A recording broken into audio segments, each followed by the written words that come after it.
Hey brewers, welcome back to BKA Brewing. Today we're brewing a juicy tropical Pacific ale using a relatively simple extract recipe, which is perfect if you want those big hop flavors and aromas without all of the complexities involved. We're using the Wals Blonde extract can, some steeped grains, and a huge 100 gram dry hop of a relatively new commercial hop called Krush. Now let's dive on in. Alright, so today's recipe. So we're pressure fermenting. Again, we're going to use 22 litres of water all up. We're going to use 1 can of the Wals Blonde extract. We're going to go 600 grams of the light dry malt extract, 500 grams of Dex just to bump up that alcohol percentage, 250 grams of Maltodextrin for that smoother mouthfeel, and then we're actually going to go 250 grams of some wheat grain. So we're going to steep this like what we've done before. So hopefully that'll add a little bit more body and a little bit more haze to that kind of blonde finish. And then to top it all off, we're going 100 grams of crush hops in for a dry hop at about day 3. And yeast strain, we're actually going to use 50 states. I've never heard of this before. The brew shop was out of USO5. They said it does the same thing, so we'll give it a crack. If you have access to USO5, I'd recommend using that instead anyway. So if you've brewed with HBC 586 or Krush before, let me know your thoughts in the comment below.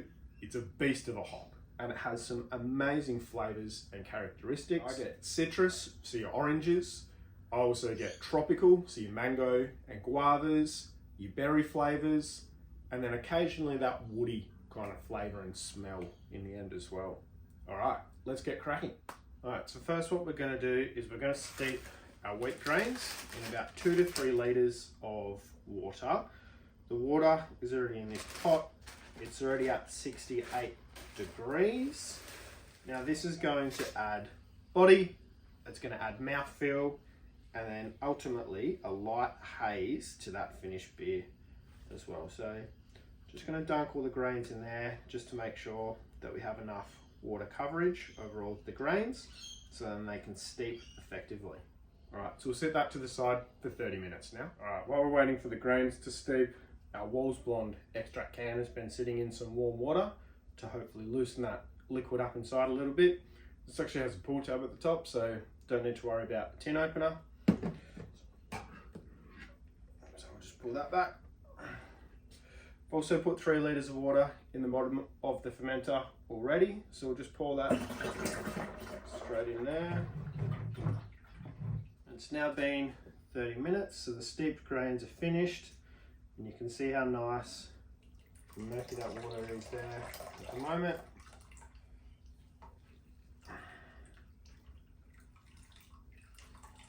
So just squeeze all the excess water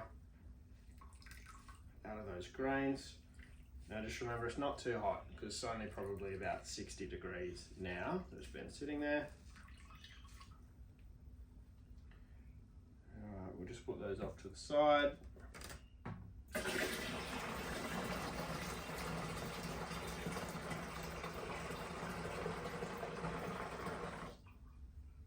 So now with all the liquid in there, I'm going to put in the 600 grams of light malt extract and 250 grams of the Maltodextrin.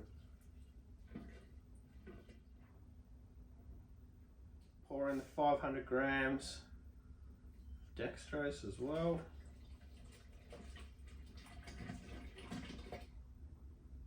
And I'm just going to put a little bit of water in that container just to get rid of the rest of the fermentables. Alright, so with that all in there, we should be sitting at about 19 litres now.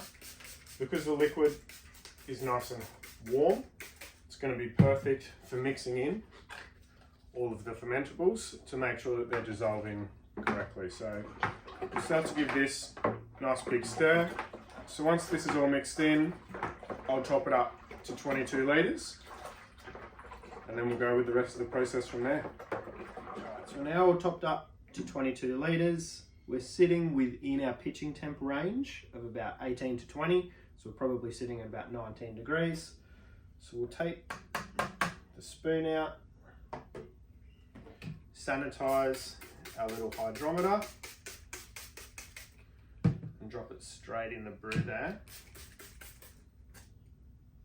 Right, so I am expecting an original gravity reading of 1042 with a finished ABV of about 5.5%. Looks like we might be reading about 1044 here though. That's fine, that's not a worry, because once I pull that out, we'll drop the pill in, and then we'll take a gravity reading with the pill as well, just to be 100% certain. All right, so we've got the pill, make sure it's nice and sanitized. It's calibrated to 1.000, so we'll drop that in the brew. We'll give that 15 minutes to do its first reading. All right, so the pill has read at 1047, so just a couple of points higher from where we're at. So we know that we're in a pretty good range here. All right, yeast is going to go in, give that a sanitize. Sanitize my hand to rip that open all the way.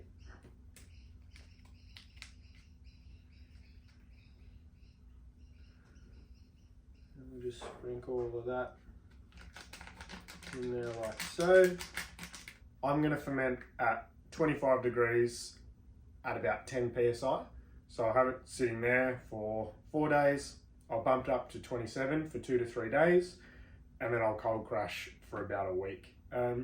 If you don't have the ability to pressure ferment, I would still recommend just fermenting for about a week or so at the 20 degree mark, just to be safe. Okay guys, we're back, day 2 for a 100 gram dry hop of the Krush HBC 586 hops. I'm going to put that into the hop bong, attach that to the Fermzilla, pull the butterfly valve, and away we go. There's our 100 gram dry hop. Okay, so we'll drop those in there like so.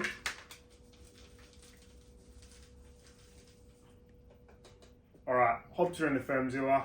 I've actually done another video on how to dry hop using the hop bong. Full step-by-step guide. I'll link that in the description below. Anyway, we'll pull this valve.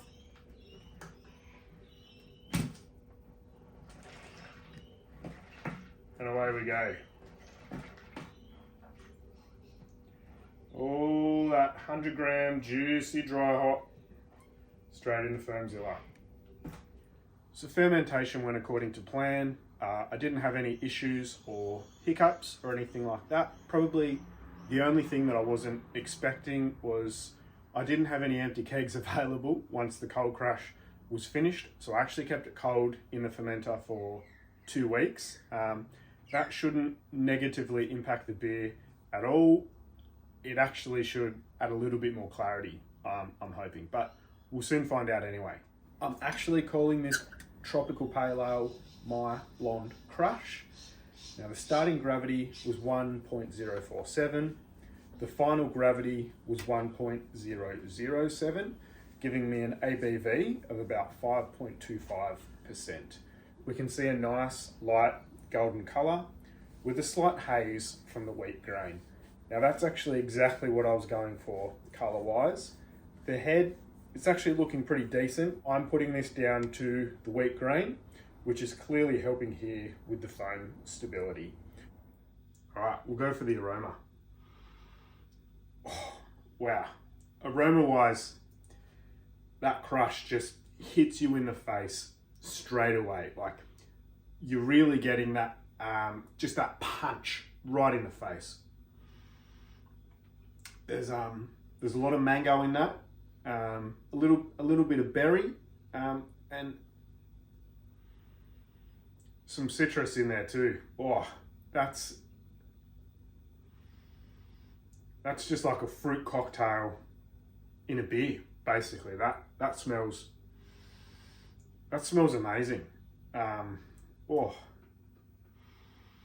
just on aroma alone, that's incredible. I'm actually quite shocked that the Krush hops can actually make this beer smell that fruity and that amazing. I'm just dying to have a sip. All right, we'll go for a taste.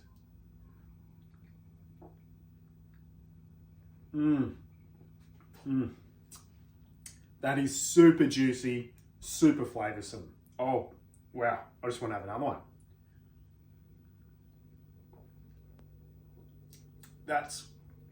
That's by far the best extract brew I've had to date. That's incredible. The mango and the citrus really just, it hits your taste buds hard.